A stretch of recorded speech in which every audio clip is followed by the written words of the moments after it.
Welcome to Learn at Work. We're so delighted that you could be here today for this very interesting webinar by Dr. Lynn Shaw. I'm going to turn the webinar over to Lynn. Lynn, welcome.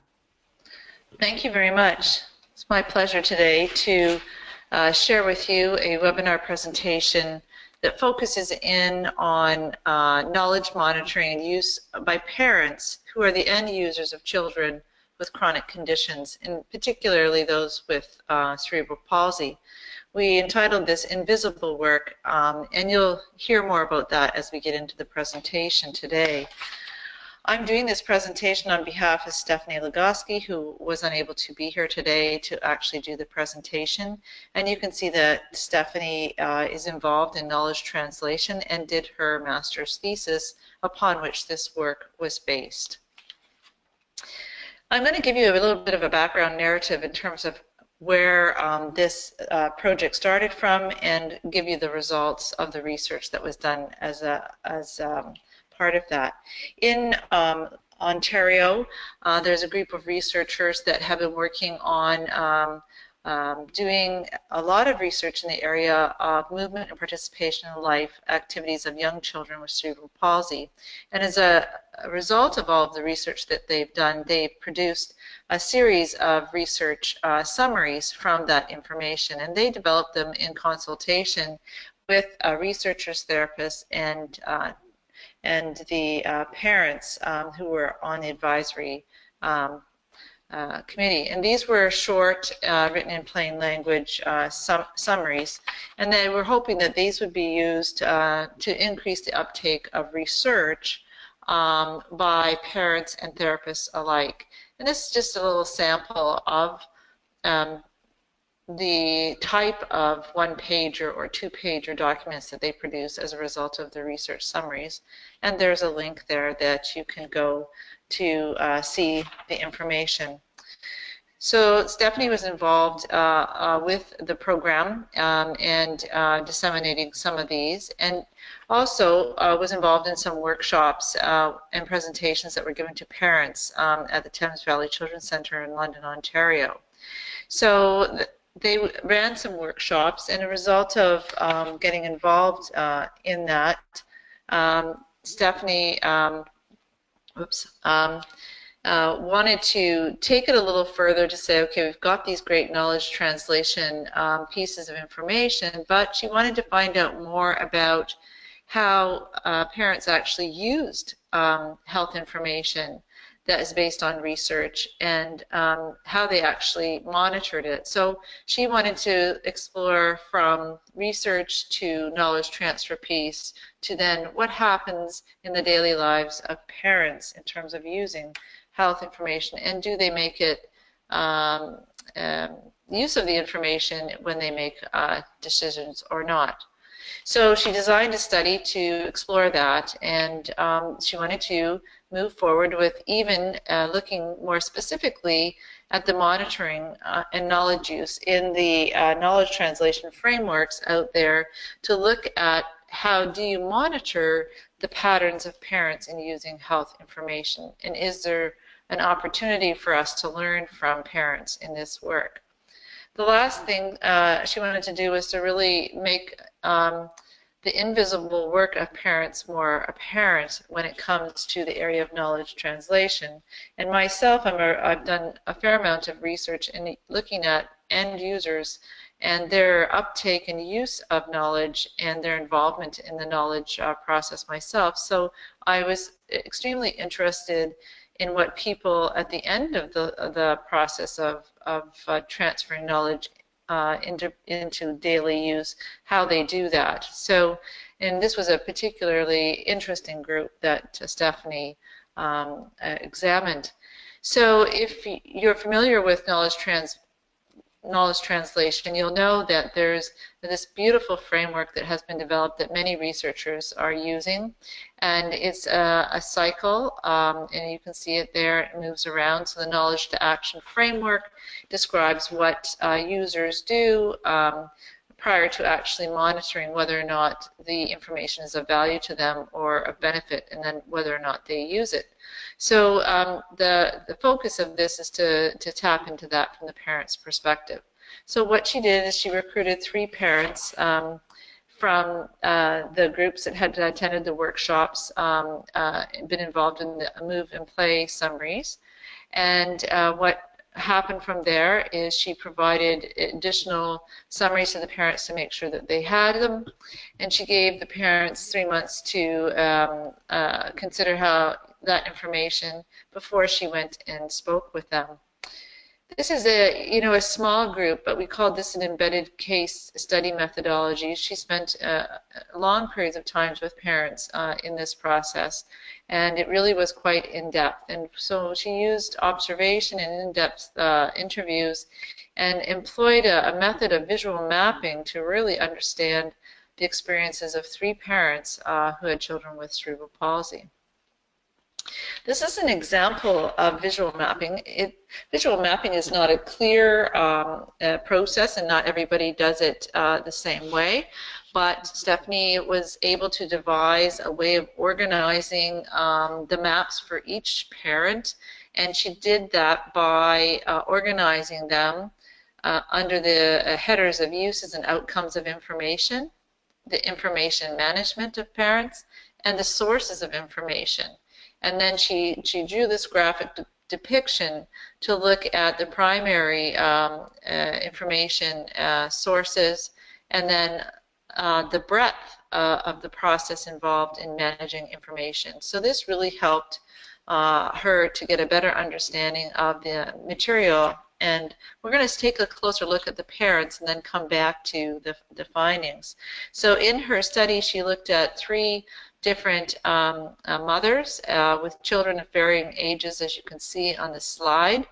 And if you also look at each of the descriptions, you'll see that the children, each of them had a different level of classification under the gross motor function classification system. And also they had different experiences with regards to the rating with regards to the use of research information. So if we just look at Jessica, Jessica rated her use of research information to be about 3 out of 7, meaning she sometimes uses it. And if you look at Monica, she rated it 1 out of 7, meaning she rarely, if ever, uses research information. And Bridget, she indicated 5 out of 7, meaning she does use it. So I think that was an important step for us just to get a sense of that. But also, we wanted to probe deeper in terms of how they use information. So the visual maps helped us really get an idea of some of the strategies that these parents use when they're looking at information. And if you look at the sources of health information for Jessica, they're listed there. And that she really trusted that the therapist would actually find the information for her and tailor it to her specific needs. And she did not catalog or keep the health information that was provided to her. And their bottom line was that she really disliked research-based information and didn't really feel it was relevant to her. And I think that's one of the key findings, is the point of relevancy. And if it's not relevant, it's not going to be used. So I think every parent will be different, but she trusted her therapist to be able to do that synthesis and pull out the pieces that were relevant. And so not every parent would, of course, use the same. So this suggests some different strategies that we need to think about around monitoring. Monica was different. You can see there she had 4 different sources of health information. And she also said that the therapist tailor information, but she also tried to do this on her own, in that she kept information, and she kept it so that she could reference it at a particular later date. And although she, had a lower rating in terms of, she's, again, skeptical of research-based information. And I think part of it is that she elaborated it with a nice quote indicating that the problem for research for her is that it's usually conducted on big groups and aggregated, and so the age range may vary. It may not be specific to what she needs to know about how to manage her child at the time. So again, a very contextualized insight into the uptake and use of information. Bridget, on the other hand, used and sourced a lot more information. And you can see here that she had quite a different approach.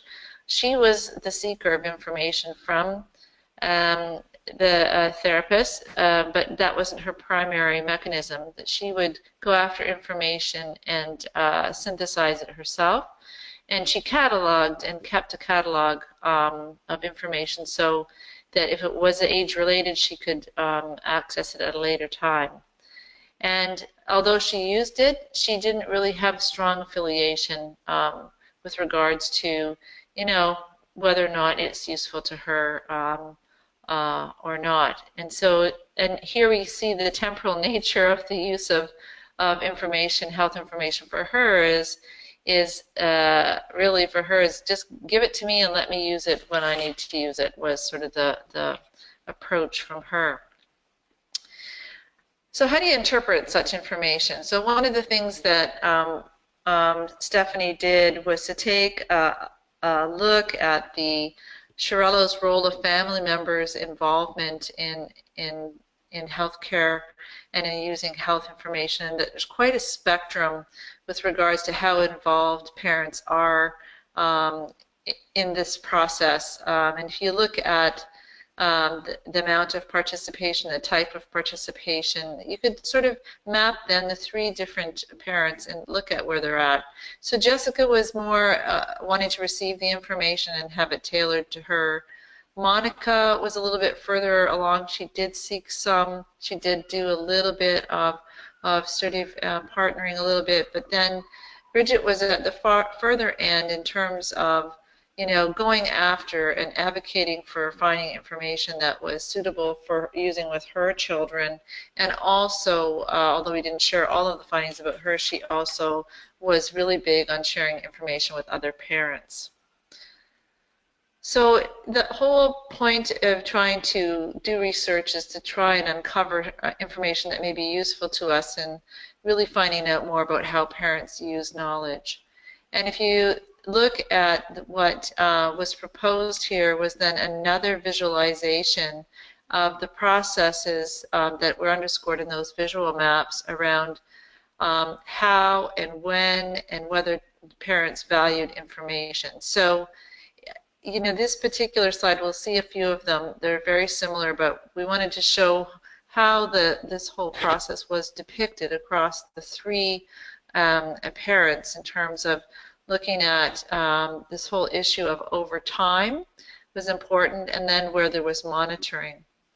So in order to, do an interpretation, you really have to sometimes use trial and error to figure out a way to make sense of this. So let's walk you through this a little bit further. So this is a provisional model, and it's trying to look at what are the points where and the opportunities to monitor knowledge from the parent's perspective, and that it is a temporal thing. And I think it's really important to note that it could be anywhere along the cycle of receiving, reading, understanding, determining relevance, gauging the quality. At any point, these are points where along the route, actually parents are beginning to monitor. So monitoring isn't a linear thing. It's something that happens in an in vivo experience on a daily basis. One of the things that's also important is there's usually a trigger from the parent's perspective in terms of whether or not they need information. So that was, conceptualized here as a trigger for actually using knowledge, and that could be an event in the child and parent's life that would cause them to need to figure out health information that might help them in daily life of caring for children, but also in thinking about how they would manage situations. So as you sort of look through this, any one of these steps could be skipped. It could be, you know, not necessarily a matter of whether they received it or not, or whether or not they might already have information and have gone into their catalog, and we're gauging whether the information may be relevant. So that's why we have envisioned this process as an ongoing monitoring, that we didn't find it to be quite linear. Whoops. So one of the other things is there's two parts to the model. We think that they're in the initial 5 steps of this cycle.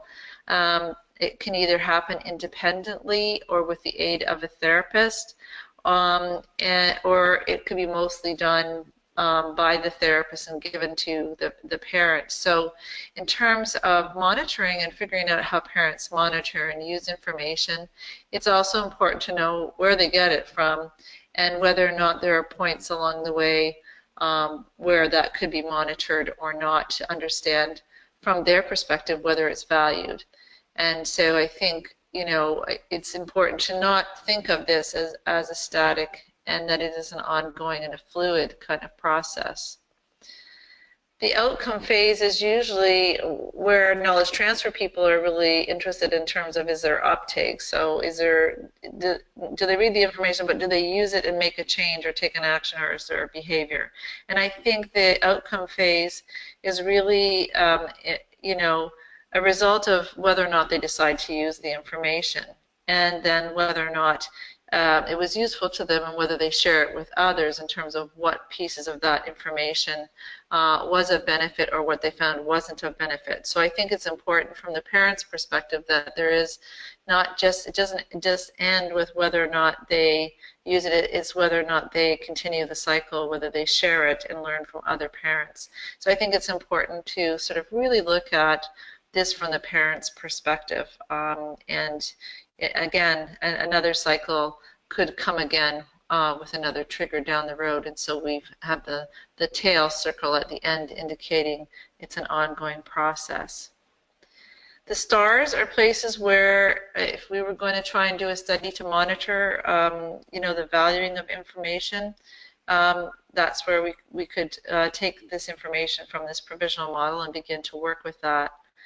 The knowledge to action framework, I think, is really important for us to then take this as therapists and begin to think about it from the perspective of, especially if parents are doing this on their own versus getting information from the therapists themselves. And so how would we as therapists be able to interact and act with these parents to probe whether or not information that is being provided is useful to decision making to improve the health outcomes or functional outcomes for their daily lived experience of parenting, and for improving health outcomes of their children. So it really indicates that there are multiple stages for us to think about that. And I think that, you know, depending upon this concept of how people use knowledge, it may be that we would develop different ways of monitoring knowledge use in the future. And we're hoping that, you know, work could be done to definitely advance that. So just in summary of some of the overall findings of this research, one is that this whole issue of use of knowledge is a complex issue. It's multifactorial, and it progresses over time.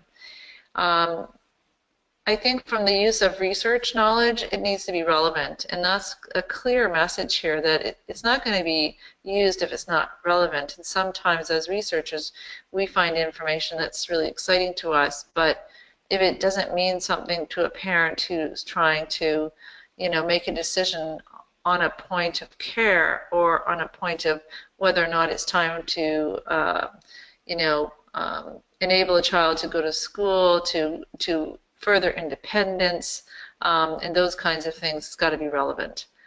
I think the other issue that came up here is that information sources is quite a wide spectrum, and has to be dependent on the parent, family, child. And if you refer back to the slide about these parents, some of these parents are post-secondary educated parents who have a fair level of education. And so that would also, you know, be an indicator of, you know, whether or not they want to or can access other levels of information on their own and feel confident in themselves in using information. Definitely therapists play a big role in the parents' use of health information. If a therapist could tailor it, it's more likely that from this small study that it would be used in some way by the parents, appreciated and valued a little bit more. I think the big issue here of major concern is that research information is really preferred by parents, even though there have been huge studies done, and the information in the Move and Play series is stellar research that has been done, but there really does not seem to be as relevant at the parent level. And I think that's where the challenge is for healthcare providers to enable that. One of the really other big things that's really important when you look at the amount of work that parents do in caring for children with CP, and when it comes to all of the invisible work that nobody really sees about how parents perceive information, sift it, filter it, make decisions, determine whether or not it's useful, really shows that this work of parents requires a lot of skills and aptitudes and capacities. And so it's one of the key pieces when we look at, the actualities of everyday life of these parents. It helps us to understand a lot about these kinds of skills. So it was extensive cognitive, organizational skills, decision-making, contemplation, reflection, sourcing, talking to other parents, looking at all of their efforts in trying to monitor information that might be useful to help them in their functioning of daily life and the challenges of the work involved in parenting. I think from the journal Work's perspective and from the idea of thinking about work, this study really positions us to think about, work of parents and whether or not that's valued. And the whole issue of being a knowledge broker as a parent is probably something that hasn't really been explored to the extent that it could. And then if we place parents in the role of a knowledge broker, someone who's sifting, finding, deciding whether or not they're going to use it, they become a knowledge broker as well as a knowledge user. And so the whole issue of this monitoring and patterns of use by parents is an area where I really think that this study suggests that we could learn from parents a lot more about their invisible work, but also the work of knowledge brokering and monitoring. A couple of limitations of this research is that this model needs to be more well-rounded. We think that if we could engage more visual maps of other parents, we should be able to, at least confirm or redesign it or develop it a little bit more so it's a little bit more explicit in where we might target further research. And I think that there's more that we could understand about the spectrum of knowledge use. We only, had 3 parents, and there may be other things in terms of knowledge use that we weren't able to uncover in our research. So I'd like to end the presentation there and hope that you have gained some insight into the value of the work and the value of asking research questions.